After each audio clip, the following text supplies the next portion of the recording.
Okay, so we're going to talk about inverses of trig functions this morning.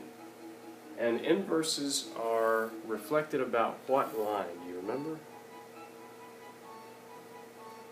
It's the line y equals x, which we have drawn here for you to see.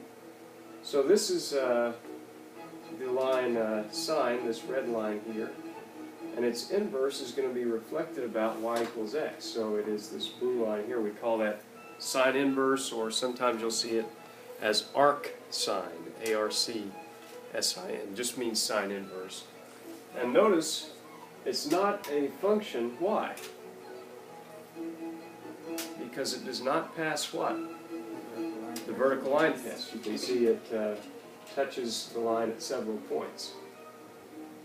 So when we graph the inverse functions, the inverse trig functions, we have to look at them over a very narrowly defined set of data points. And by that I mean domain and range. We have to restrict, typically we have to restrict our domain and range. Not the case with tangent, which I'll show you in just a moment. But the domain for arc sine is going to be from -1 to +1, which is the range of sine, right? The range of arc sine, notice because of our restrictions, we're just going to be able to look at it from -pi/2 to +pi/2. Now what does that mean for my unit circle? Well, I have brought one here so you can see it on camera. That means that arc sine is defined only from -pi/2 down here at the bottom all the way up to +pi/2 at the top. That is to say, it's defined in quadrants 1 and 4. Okay? Therefore, we have to make sure that any angle that we're looking at is between -pi/2 and +pi/2. That is, it's in either quadrant 1 or quadrant 4. Okay? I'll explain what I mean by that. Cosine then looks like this. It's shifted up from sine and reflected about the y-axis. Its domain is -1 to 1, just like arc sine. But its range is from 0 to pi. So what quadrants would that be?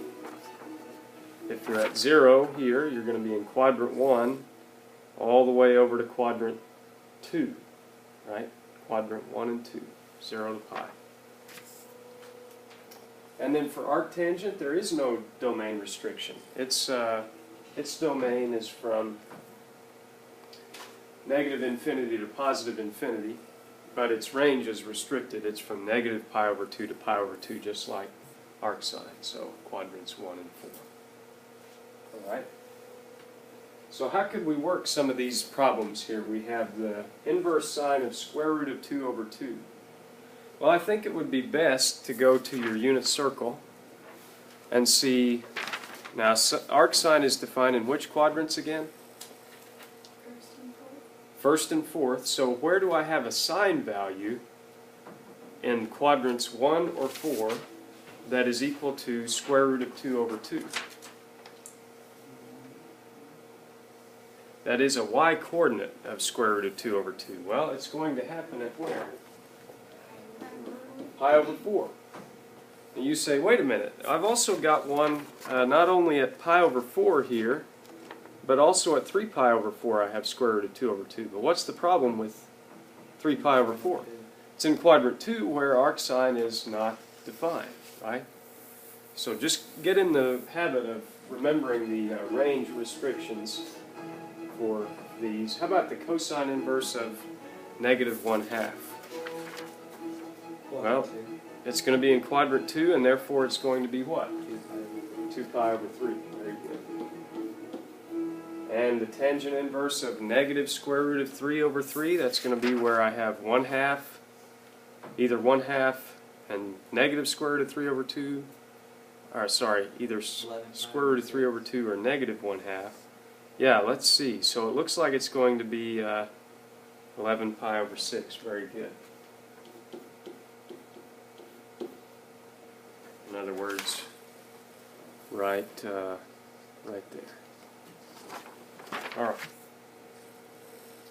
So, get out your calculators for just a moment, and let's do a few of these. let's say, Skylar, you do this one here. Taylor, you take that one there. Mariah, you go there, and Sarah, there, and I'll do this one. All right, so let me get a calculator.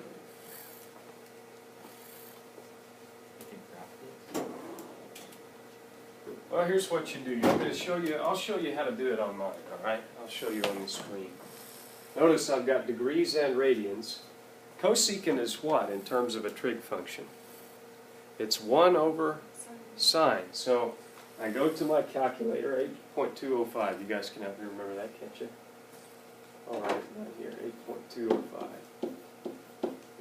And I want the inverse cosecant of 8.205. Well, what I can do is say 1 over second sine, which is sine inverse, of 8.205. Now, I want to make sure that I'm first of all in radian degree, because that's what it's, or radian mode, I mean, that's what it's going to ask. I hit enter. Ah, domain. I've got a domain restriction. So it would be there that, what?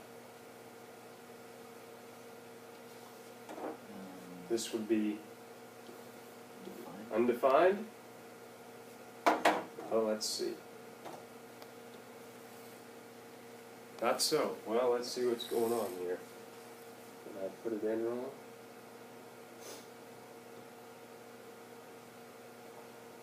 Oh, I see what I did. Forgot to add one more parenthesis. Nope. Okay.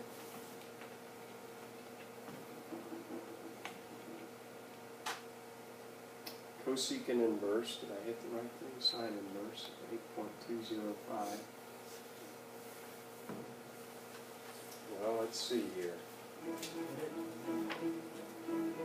What am I missing up on?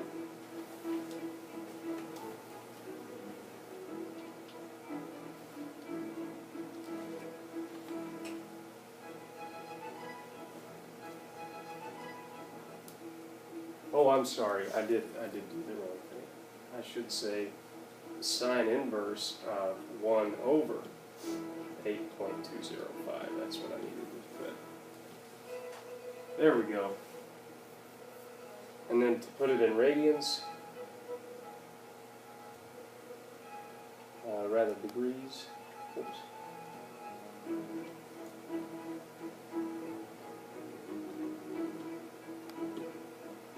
All right, so that would be 7 degrees. What else are you all getting out there? Skylar, what you get? For degrees, 105.598. Very good. And radians? 1.8430. Okay. Taylor? Mariah? Sarah?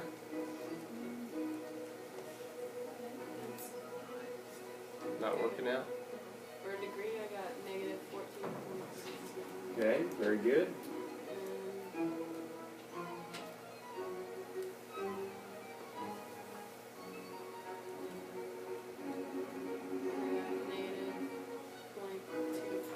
Yeah, very good. So Mariah, you should be getting 11.7 for degrees and 0.2049 for radians. Is that what you got for that? Yeah. And Sarah, you get another block. Oh, nice. It's not going to tell us on that one. We'll try your... I have no idea. All right. I don't either. Okay.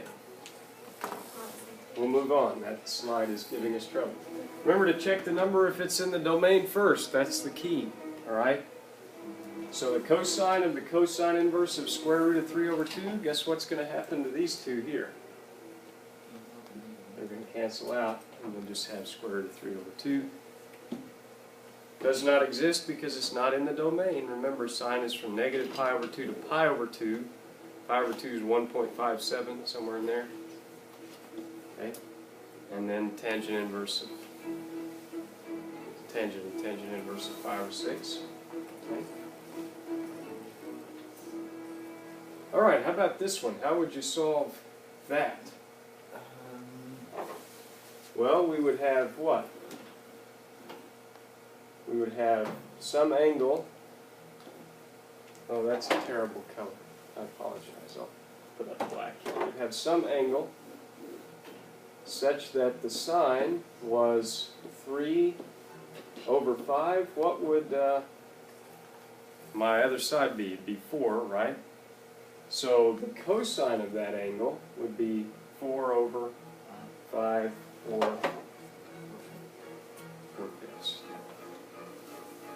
And similarly for this one, sine of the sine inverse of 1/2 would just be 1/2 plus, now what would the cosine inverse of 5/13 be? Any ideas?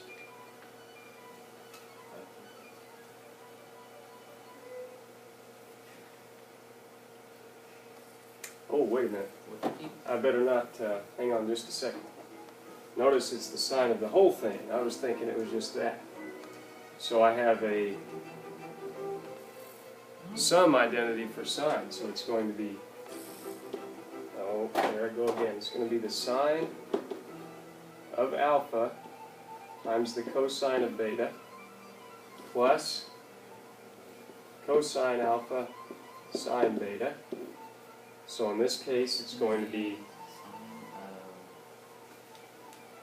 1/2 minus 1/2. yeah, so it's going to be sine of the sine inverse of 1/2, which is just going to be 1/2, okay? And then plus, or times the cosine of 5/13, cosine inverse of 5/13, So it'd be 1/2 times times 5/13, right? And then plus the cosine of alpha, so the cosine of the inverse sine of 1/2. Well, where is the sine inverse of 1/2 on our unit circle?